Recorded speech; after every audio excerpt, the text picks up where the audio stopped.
Matrix. Hello, hello. Hi guys. Hope you guys are doing well. Welcome to Learn Extra Live. I am Looney. And I am more loony. No, man. What's And I'm Aslam. Yes. How are you, Aslam? You can see I've lost my mind already, so Tired. it's a bit Yeah, tight. don't know I what's think going it on. must be I inherited this looniness. Really? Yeah. No, yeah, it rubs off after some time. But anyway, guys, I hope you guys do enjoy the show. What are we doing today? We're talking about inheritance and variation. All right, cool. Continuing from last week, basically. Last week, okay, cool. Mindsetters, that's the topic for today. I will post the show notes on our Facebook page. Remember to hit us up on Twitter at LearnExtra and on Facebook, facebook.com/LearnExtra. You can download the show notes, the videos, and the schedules on learn.mindset.co.za. And if you want to win yourself one of these awesome calculators from Casio, we almost dropped it. From Casio, all you need to do is complete the test yourself questions from our notes where you download them. And then you fill in the entry form. I'll post all the information on our Facebook page with the entry form, with the link to the entry form and the notes so that you guys can download, complete test yourself, and stand a chance to win this awesome calculator. Remember, guys, we have tried to accommodate everyone. So we have a view and a download option for the notes. So if you just want to view them, you can view them. If you have a feature phone, it's easier to view them. If you have a smartphone, it's easier to download the show notes, but you can also view them as well. So you guys have options so that everyone has the show notes and you can enjoy the show with us. Aslam. Thank you, Looney. Guys, we said earlier that we are doing inheritance and variation. In other words, we are basically continuing with genetics. In my language, you would say aprivatma, we are doing genetics. That's what we mean. In other words, we are looking at genetics. Don't get confused with the words that we are using. Inheritance is still coming back to genetics, and the bit of variation that comes there is also dealing with genetics as well. Let's see what we have to look at today. It's quite a lot. It seems more than it actually is, but we had to list them down so that you know when you're studying, these are the things that you need to know. Remember, we don't cover everything in proper detail, but we had questions that will cover most of these things. So we have to look at all these types of dominance. Let me just change the color there. That is complete dominance, which we looked at last week, where one allele is completely dominant over the other, where the other one is recessive. In other words, when we put two alleles together, the dominant one will mask or shadow the recessive one. Incomplete dominance, none of the two alleles are dominant. Where did we go there? Okay. Codominance. Now look how changing language slightly. Here, both alleles are equally dominant. That means none of the two is stronger than the other one. And here, none of them is dominant at all. The main key that you look at here is you look at the results, the offspring. What happens when we put these two alleles together? What happens? If they form a blend, a new blend, then it is incomplete dominance. If in the offspring we see both characteristics showing up, then it is codominance. But we're going to talk about that just now anyway. We need to solve genetic problems involving each of those three types. We started last week, obviously, with complete dominance. We're going to start today again in our exercise with complete dominance so that we get into the groove. From there, we'll take it to the other two that we are talking about. We need to differentiate between sex chromosomes or gonosomes and autosomes in the karyotypes of human females and males. We need to represent a genetic cross to show the inheritance of sex.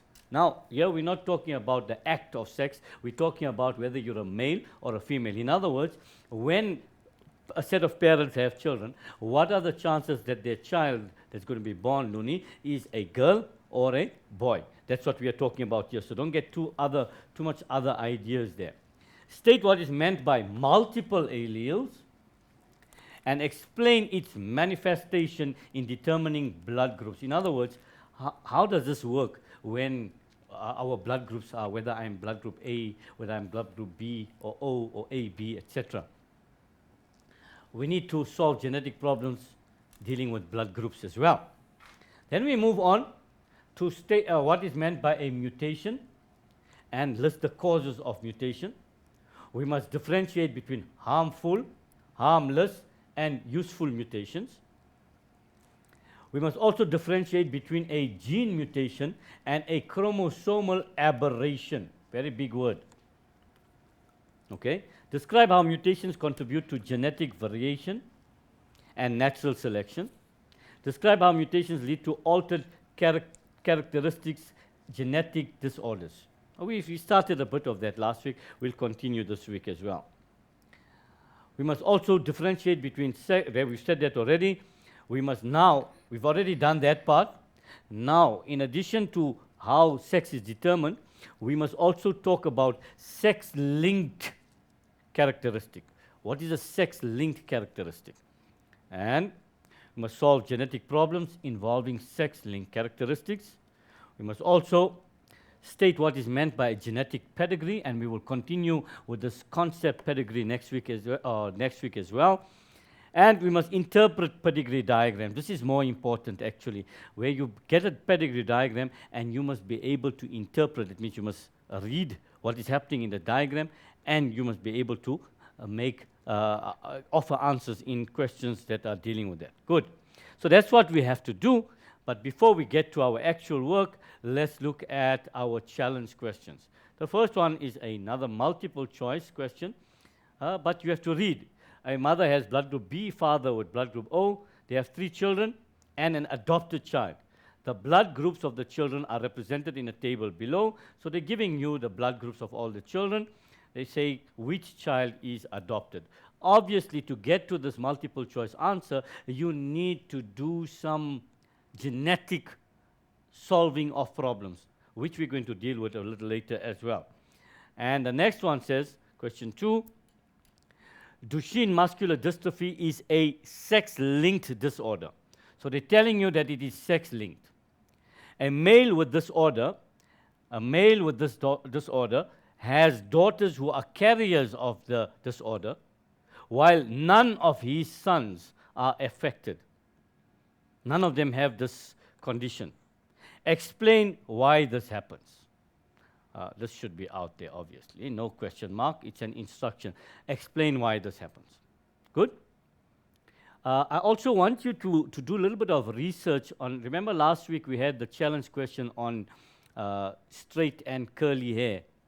I've done a little more research on that one, and while some agree that there's a dominant gene and a recessive gene involved in straight and curly hair, other scientists are saying, no, there's no such thing as that.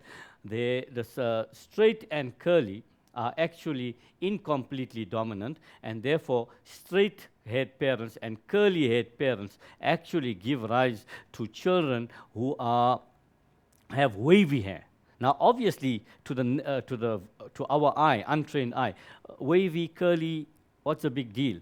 But if you look at those sites, just go to some of those sites and you'll see what I'm talking about. But we will deal more about that as we go along as well. Also, other scientists are talking about polygenic inheritance. That means there is a varying degrees of straightness and curliness and waviness. Fortunately for you, polygenic inheritance is not in your syllabus. Okay, so we're not going to go into the details. So those are your challenge questions. You need to go through that.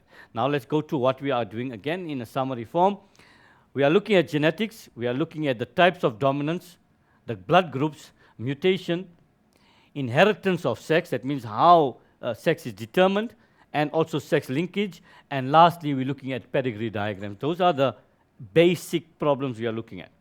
Now, just to go through very quickly what we have discussed in the past, complete dominance, when 2 individuals with pure breeding characteristics, contrasting characteristics are crossed, the F1 generation all display the dominant characteristic. In other words, when we have 2 alleles and the one is dominant and the other one recessive, the dominant one masks or shadows the other one. So in other words, when they put together, the recessive one is not seen in the offspring. You cannot see it out there, although the individual has the gene, but we can't. I told you last week we look at the cat and the mouse, the dominant one being the cat and the recessive one being the mouse. In other words, when the cat is away, the mice will play. As long as the cat is there, we can't see the mice. When the cat is away, if we take an example, D and D, as long as the capital letter, uppercase, dominant one is there, we will not be able to see this in the offspring, in the phenotype. However, when we have this situation, homozygous recessive, then we'll be able to see the offspring. So you understand what I'm saying? When the cat is away, the mice will play. Keep that in mind every time you're doing that section. Incomplete dominance, neither allele is completely dominant over the other. The offspring show an intermediate form of the characteristic. And here we have the snapdragons flowers, where we have red flowers and white flowers, and their offspring are pink flowers. So the pink is not red, neither red nor white. It's an intermediate. It's a blend of those two. So therefore, this is an example of incomplete dominance. Co-dominance, on the other hand, neither allele is completely dominant. I'm going to change that. We say that the alleles, and this again, people, just understand how science works and how we have to learn. All this time we've used this, and yesterday when I was looking at something, I came across another form of explaining the same thing, and hence I'm changing it now, that makes it easy for you to understand. The alleles are equally dominant. Some may argue that it's semantic, that I'm just changing the words around, but just see what happens when I complete the sentence. Are equally dominant. And because of this, both expressed in the heterozygote individuals. Let's go back to the one on top. Here we're saying none of them are dominant. And because of this, we have an intermediate characteristic. Red, white, pink. Here we are saying that they are equally dominant, and hence, when we look at the offspring, they show both. So look at this fish now, these little fishickies. A red fish, blue fish. What's the result? We're seeing fish that are showing blue and red. So equally dominant, therefore both are showing in the offspring. We moved on to multiple alleles, and here we're talking of an example of blood type. Now, normally, whatever we learned last week, we said that there was a gene for tallness and a gene, rather an allele for tallness and an allele for shortness, and when they came together, X and Y happened. So we were talking about two alleles all the time, either this or that. This is not always true. Sometimes there are more than one allele controlling a particular characteristic, like blood group. But in one individual, only two forms of those alleles are found. Now let's see what we're talking about. First of all, in blood groups, we're talking of the three alleles, and they are allele for A, allele for B, and allele for O. However, each person only has two of these three alleles in their DNA. Blood types follow both codominance and not simple but complete dominance. And let's see why. The A allele and the B allele are co-dominant with each other. And the A and B are both not purely but completely dominant over the O allele. So therefore, the O allele is recessive. And let's see what we're doing now. Notice when we're doing problems with blood groups, the way we set out our problem will not change. However, the symbols we use does change. In the past, when we were dealing with red and white, and red was dominant, we simply used a capital R and a small r. In blood groups, we have to use what is here on the board. For blood group A, we have to use the following genotypes. If they are homozygous, it'll be capital I, superscript capital A, capital I, superscript capital A. IA, IA. If it is heterozygous, because it's completely dominant over O, when the cat is around, the mice won't play. Then you will have IA, small letter I. Why are we using the small letter I? Because O is recessive to A. So we use a small letter I to show this recessiveness. They can receive blood, by the way, this is just interesting information again. They can receive blood from A, or they can receive blood from O. Blood group B, similar to what we had in B in A, but we replace the A's with B's. Capital IB, capital I, capital B. And or heterozygous I, capital B, small I. Why? Because B also is dominant over O. What can it get blood from? O or a B or O. AB now. What has happened here? We're having capital I A, capital I B. Can you see the codominance now? What did we say about codominance? They are equally dominant, and therefore in the offspring, phenotypically, we're going to find both of forms of the alleles, for both alleles expressed. So therefore, when we get a person that is with has these two alleles, we don't say he's A, we don't say he's B, we say this person has blood group AB. So codominance. And they can receive blood from all blood types. Because they have A, they have B, and O can also come through. We'll explain that a little later as well. The reason why we're saying how they can receive blood is from this diagram here you can see. In the blood, we have antibodies. Those that have blood group A, they have antibody B. So tells you that if they get blood group B, the antibodies will fight them. No good. Okay? So we're talking about anti-B. And in blood group B, we have anti-A. So in other words, if you give them blood group A, the antibodies will fight them. So no good, you can't give them that. Blood group AB has no antibodies. It can't have anti-B because it's B. It can't have anti-A because it's A as well. So no good. So it can get any type of blood. Notice nowhere did we talk about anti-O. There's no such a thing. All right? And blood group O has anti-A and anti-B. Bad for blood group O. If you are blood group O, you can only get from blood group O. And these are the antigens that we find in the blood that we are talking about. In terms of mutations, we need to look at harmful, harmless, and useful. And in terms of mutation still, we must also differentiate between gene mutation and chromosomal aberration. With that, I hand you over to Looney. All right.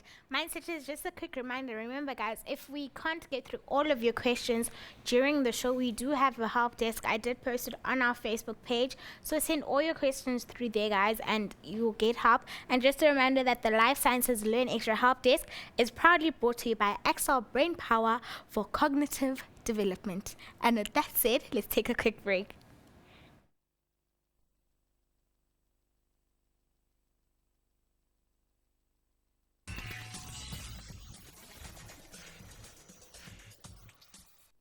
Welcome back, Mindsetters, from that break. Another reminder, guys, I did remind you before the break. I'll remind you again.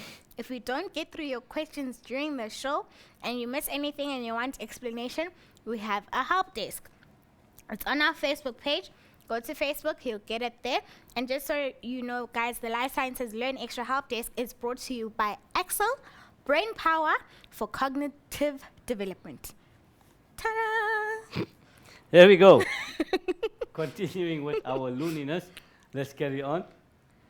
We also said that we need to know about a karyotype. What is a karyotype?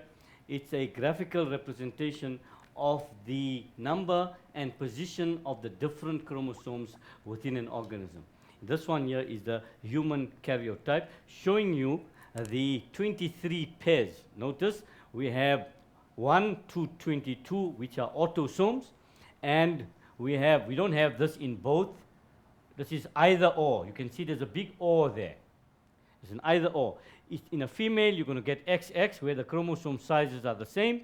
And in a male, if it's a male, we'll have two different sizes of chromosome, one larger one and one smaller one. The X, the same like the normal X chromosome, and a smaller Y chromosome. So that's how we will differentiate between a male and a female. Also, if you want to know that if this is, notice it's written in normal. Normal means that for every one here, there will be a pair. There can't be only one, or there can't be more than two. Unless, of course, it's a sex cell. In a sex cell, because meiosis has taken place, you're going to have half of these, so it will be only individuals. Okay? So keep that in mind. And if you go back to your meiosis, if there was a problem here, and there were 3 instead of 2, you tell us, you post it on the page for us, what condition is that person suffering from? In other words, I'm asking you, if this is a karyotype of a human being, where instead of having 2 chromosomes there, they had 3 on this particular chromosome number 21. What condition is the person suffering from? Keep that in mind and post it there. We're going to take that answers a little later. Then, in terms of sex determination, I told you the mother or females have XX chromosome, XX chromosome, and the father is XY. So their possibilities of children are XX, XY, XX, XY. You'll notice it is 50% chance of having a male and 50% chance of having a female. So, guys, remember, where does that Y chromosome come from that determines you're having a son? It comes from the male partner, the Y comes there. The female does not have a Y chromosome. She can only give X or another one X. No Y there. The male, X or Y. So if you are only getting daughters and you are complaining about your wife, catch your wake up and look at yourself, because you can give the Y chromosome. Your Y chromosome is lazy. The sperm that's carrying your Y chromosome is lazy to get to the egg in time, so the X chromosome sperms are beating it to get there. So make a plan. Have some Red Bull, okay? Red Bull doesn't give you wings. Don't worry about that one. Sex determination there. Here now, pedigree diagrams. I just put this up just to let you know what a pedigree diagram is. When we come to the question, we'll go into more detail regarding that. So this is what a pedigree diagram is looking like. It is used to trace the family history genetically. Generally, this is used by a genetic counselor when they do genetic screening, to give you the possibility, if 2 people get married, what are the possibilities of the children having this, that, or the other. And from there, the counseling takes place, and we'll deal with that more this week and again next week when we talk about genetic engineering and biotechnology. Good. So the first question then, straight away. We started, I told you, with complete dominance so that we can get used to it again, and we move on from there. A boy's mother has a patch of white hair called white forelock, which is caused by a dominant allele H. Notice I told you last week the homework I'm doing. You could either scribble this on the side, the keywords, or you could be underlining it on the question paper. The mother is heterozygous, very important for this trait. Immediately you can write it down, HH. Why? Because it's heterozygous, hetero different alleles. His father does not have white forelock. White forelock was caused again by a dominant allele. So if his father does not have white forelock, that means his father has to be homozygous recessive. Notice the homework we're doing before we start answering this question. Represent a genetic cross to determine the possible genotypes and phenotypes of the children. So without this, you can't start the question. So you had to do that homework. That's why I'm showing you how to do that. Now let's look at the answer. So what are we doing here? Again, remember the format. You have to write P1 there.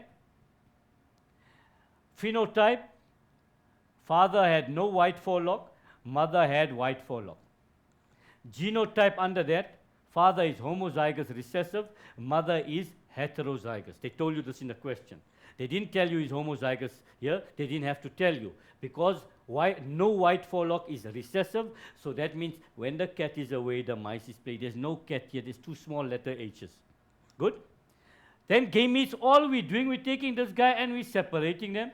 And we're taking that guy and we're separating them. Why? Because we are saying that when meiosis takes place, during gametogenesis, each sperm or each egg can have only one form of this gene. In other words, only one allele from the pair. Why? Because meiosis has caused the chromosome number to become half. So half the chromosome will be in some of the cells, half on the other cells. So this is what we're going to get. Okay? Thereafter, fertilization takes place. And when fertilization takes place, we have this situation here. We're using a Punnett square. We could have used a line diagram like this, giving you that, like this, giving you that. Where we? Yeah. Or we could have gone with this guy there and there.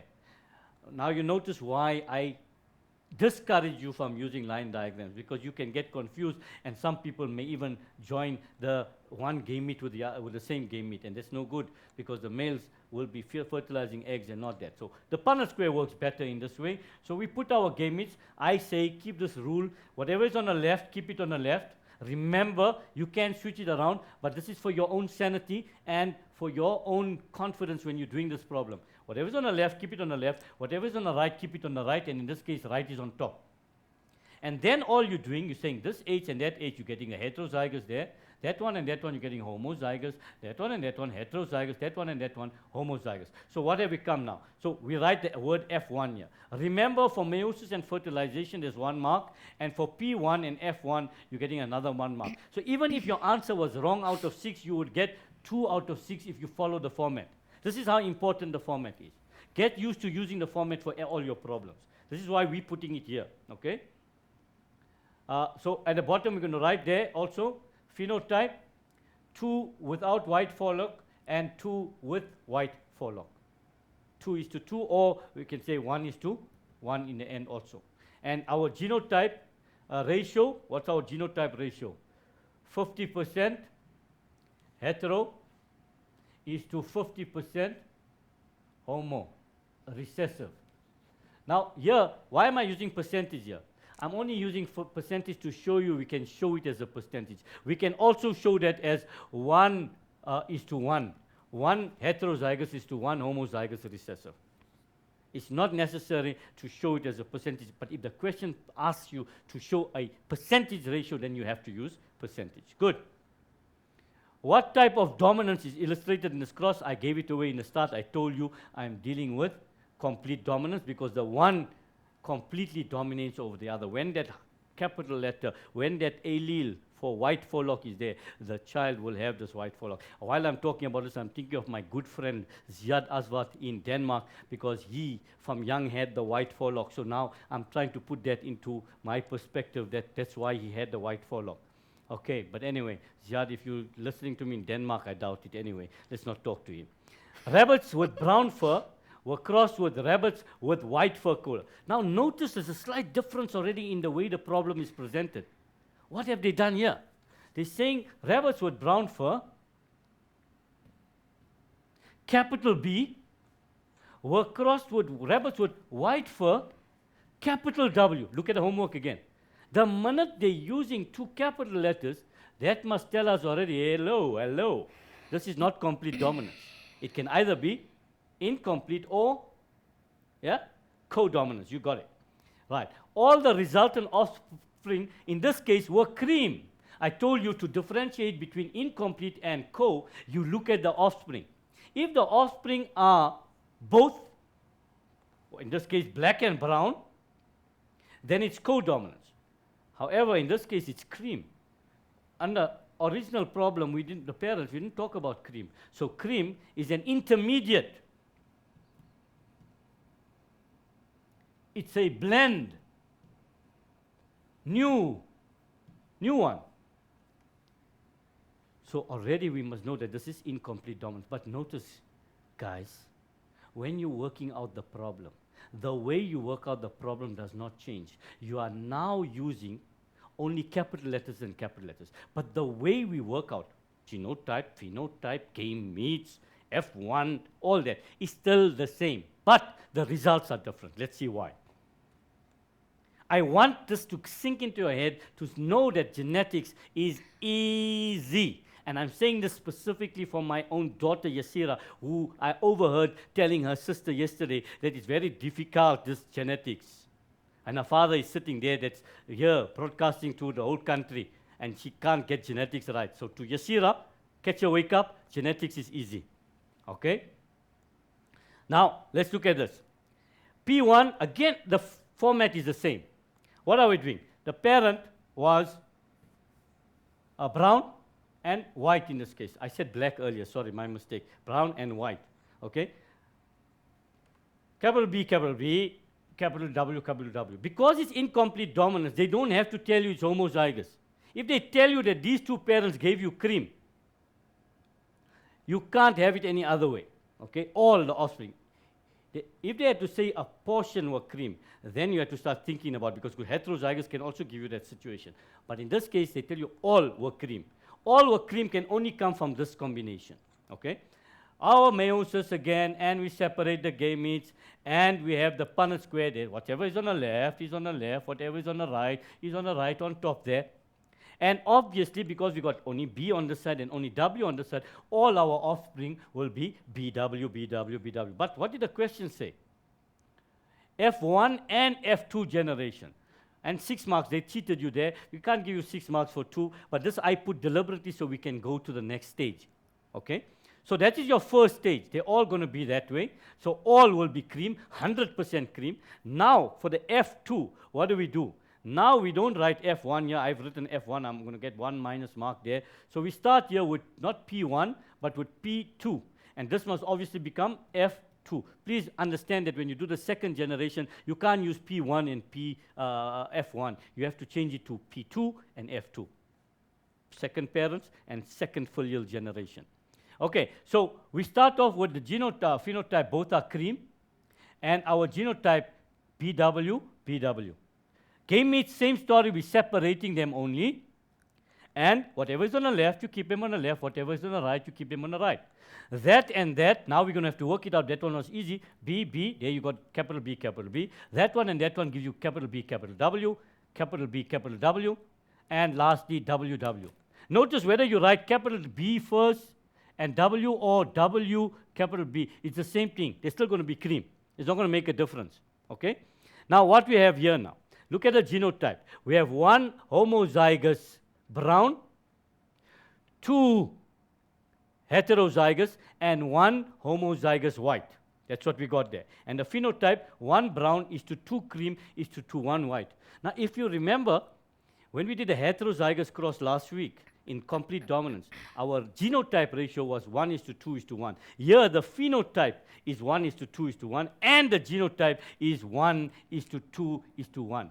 In our heterozygous complete dominance, we had the answer 75:1 or 3:1 in the phenotype. Here, the genotype and phenotype ratio is 1:2:1. Whether you work out an incomplete dominance or a codominance, your working out will be the same, but your phenotype won't be cream anymore. It will be, for example, in this case, 1 brown, 2 brown and 1 white, because codominance both are showing in the offspring. So notice, once you learn this, you don't have to now study codominance separately. The way you work it out, it's still with capital letters. You're still going to get the ratio 1:2:1, 1:2:1. You are only going to have a different result in the phenotype. The two will not be a new blend, but it will be both characteristics coming up there. Good. What type of dominance is illustrated here? Provide a reason. I already gave you that. In this case, it's incomplete because neither of the alleles is dominant and produce offspring which show an intermediate form. There's 2 parts to that answer. One is neither is dominant, and the second thing is the intermediate form of the characteristic.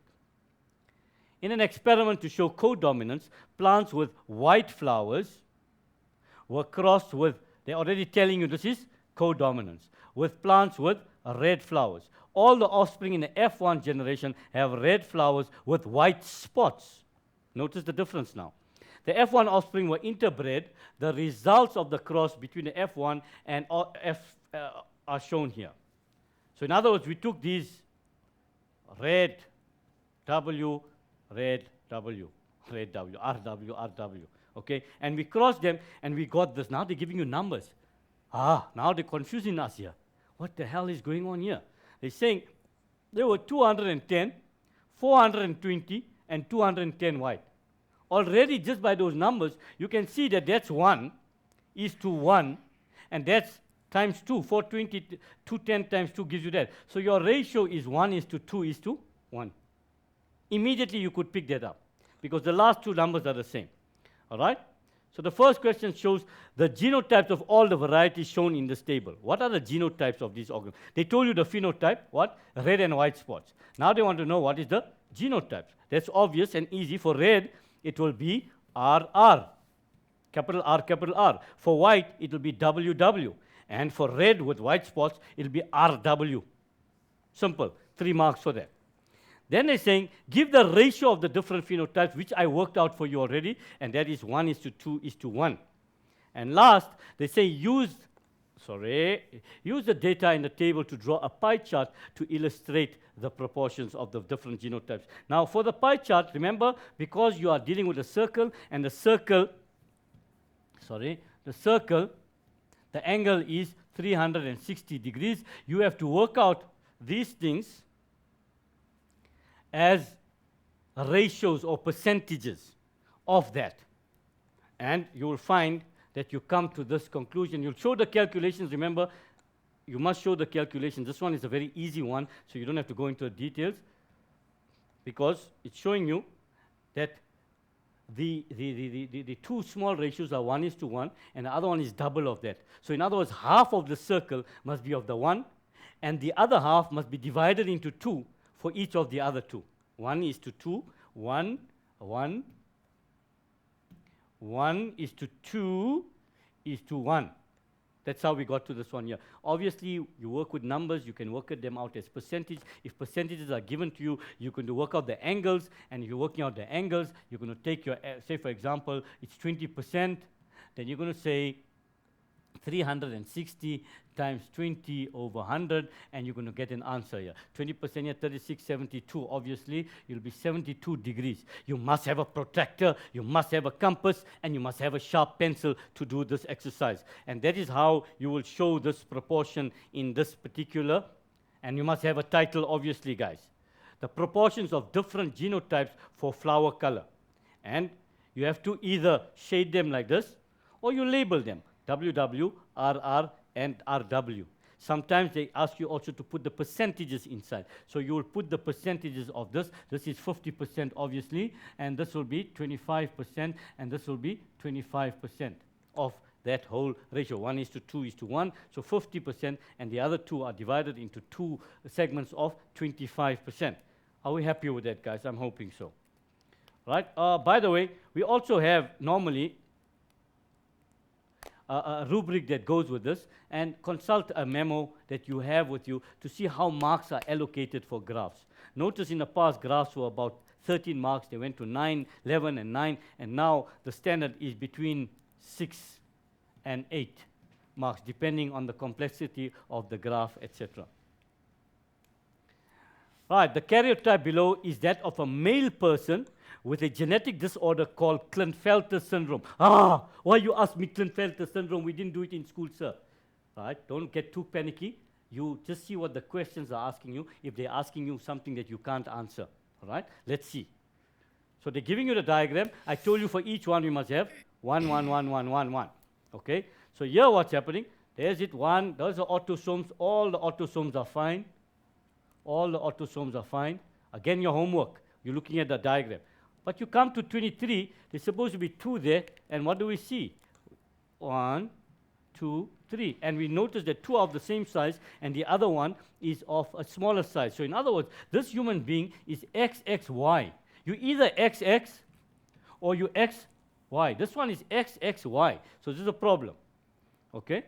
So that was the first thing there. Provide the numbers of chromosomes which are autosomes and that are gonosomes. And we've done that already for you. Chromosomes number 1 to 22 are autosomes, and number 23 is the gonosome. So we need to know that. State one visible difference between the karyotype above and the karyotype of a normal male. I showed it to you just now. The normal male has a karyotype, has X and Y chromosome at number 23. Klinefelter syndrome karyotype has an extra chromosome, or 3 chromosomes at number 23, 2X and 1Y. So you are just telling us what you're seeing in this diagram. You didn't have to be a rocket scientist, neither did you have to study Klinefelter syndrome to answer this question. Okay? And the last one, use your knowledge of meiosis to explain how Klinefelter syndrome could have resulted. Now, this question is not about Klinefelter, it's about the meiosis. And what do we do there? We talk about non-disjunction. I don't want to go into the details of that. We'll take that as soon as we come back from the break. Luna. All right. Mindsetters, let's take a very quick break. We'll see you straight after this.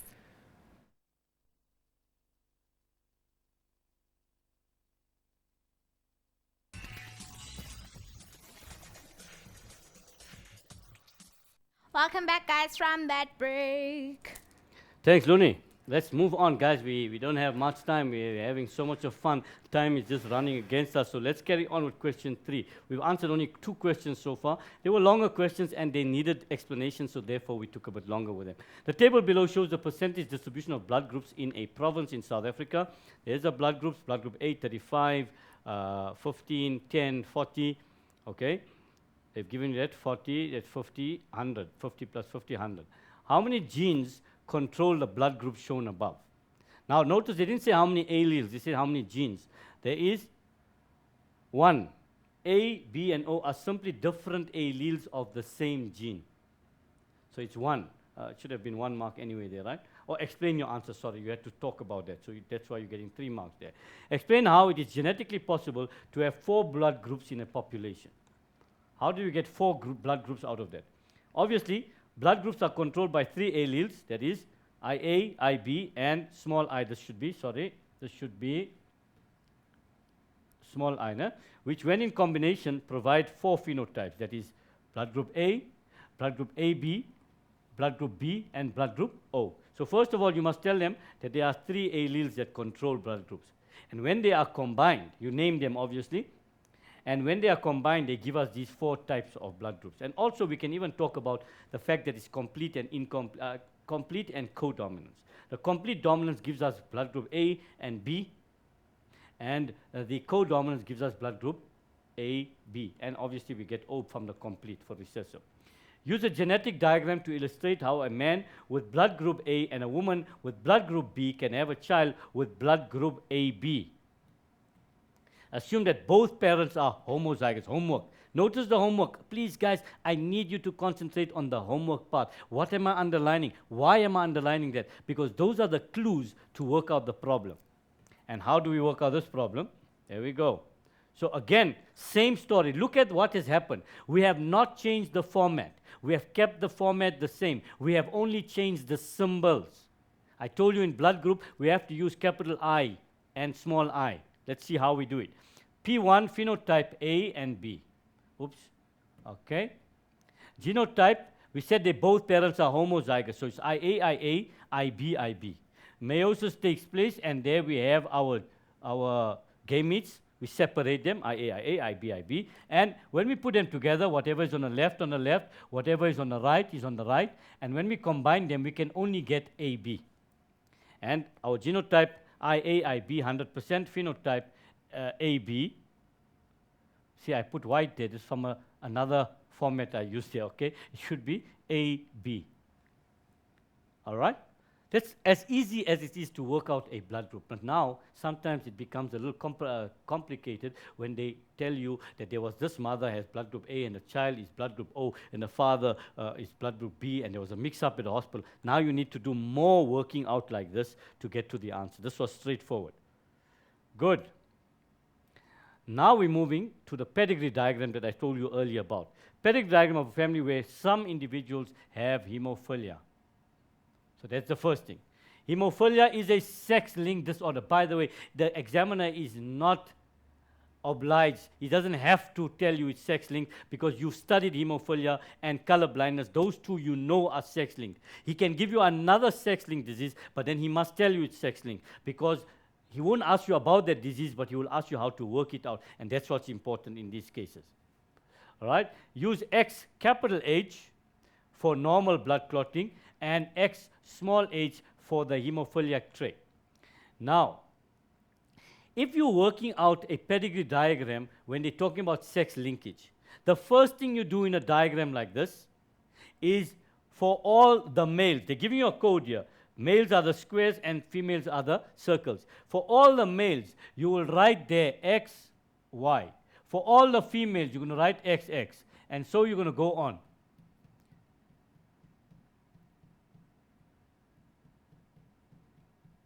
That's the first thing you must do.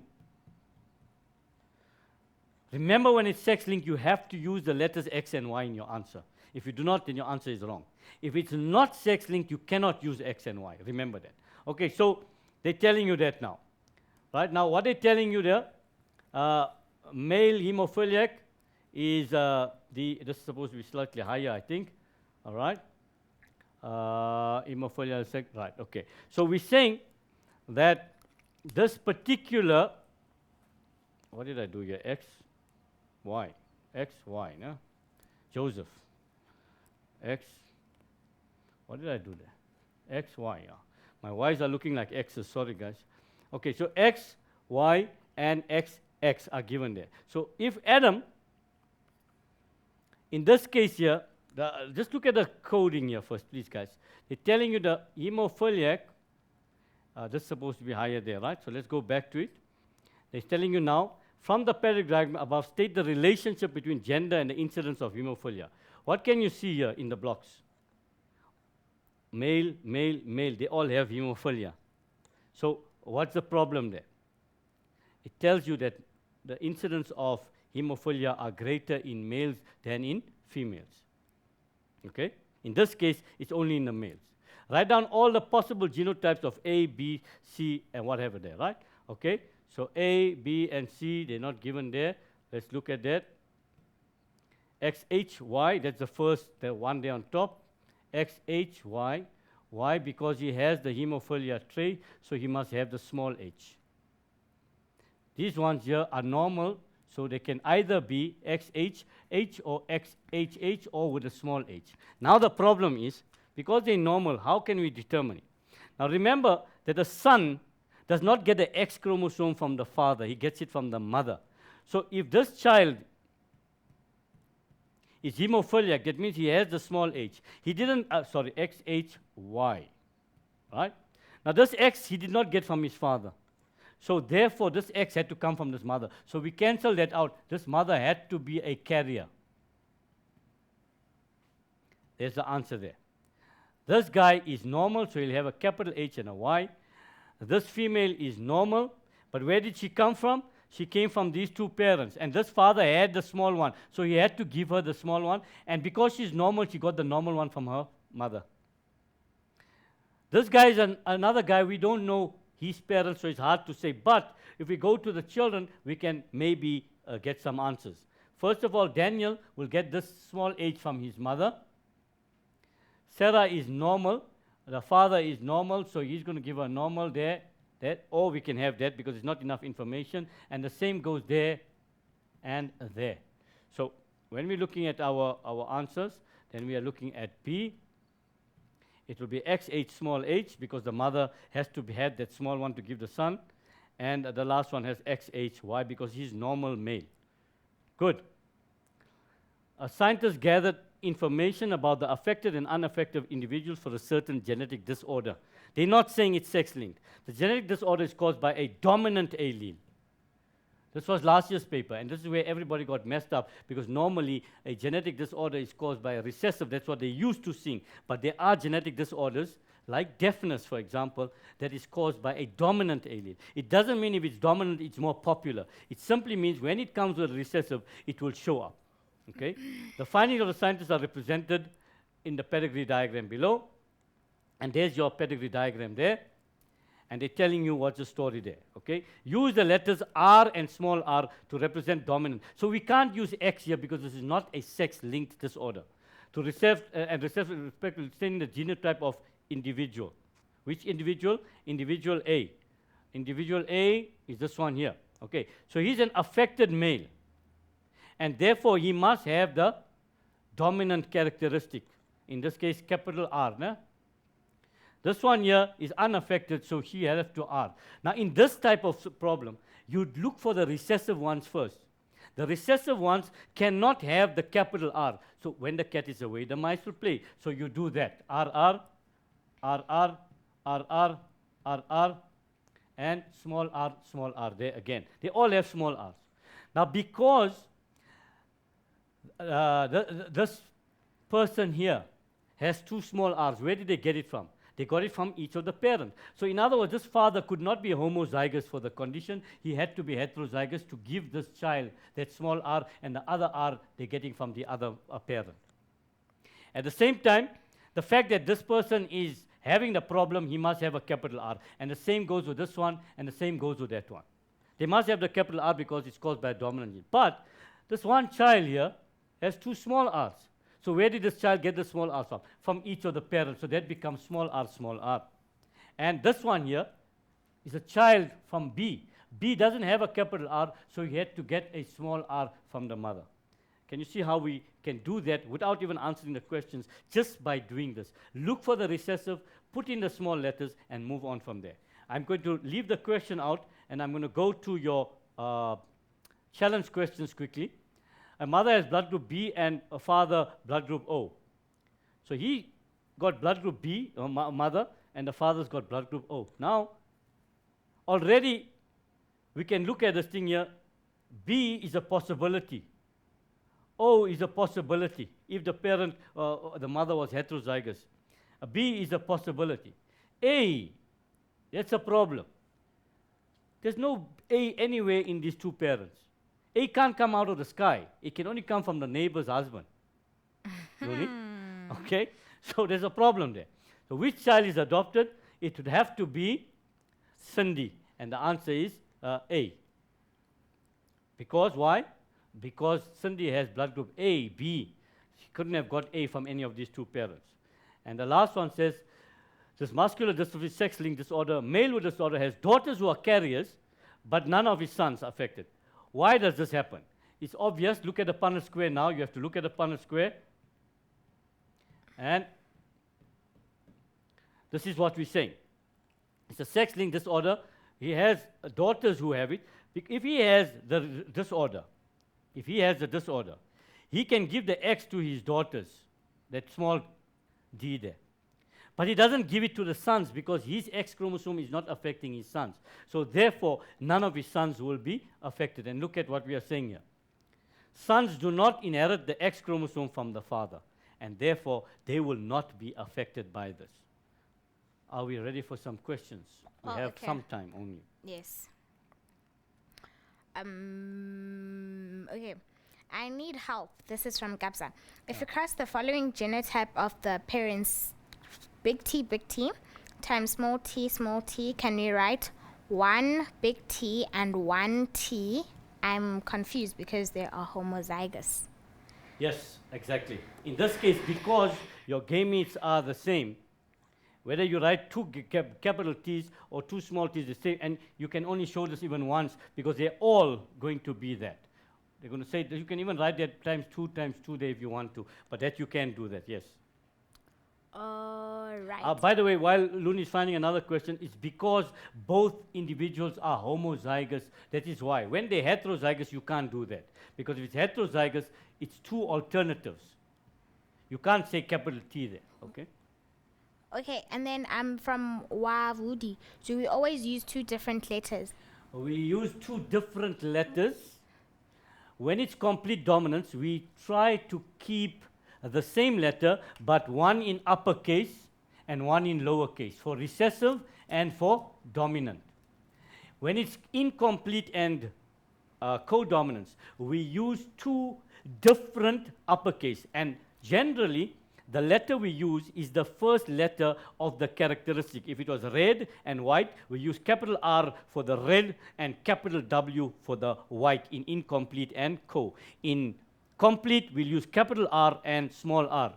Luni. All right. Thank you, Aslam, for the great lesson. Mindsetters, thank you at home for watching. Make sure you tune in next week as well for Learn Extra Live Sciences. We love you very much. Thank you, guys, once again. Goodbye from us. We actually finished all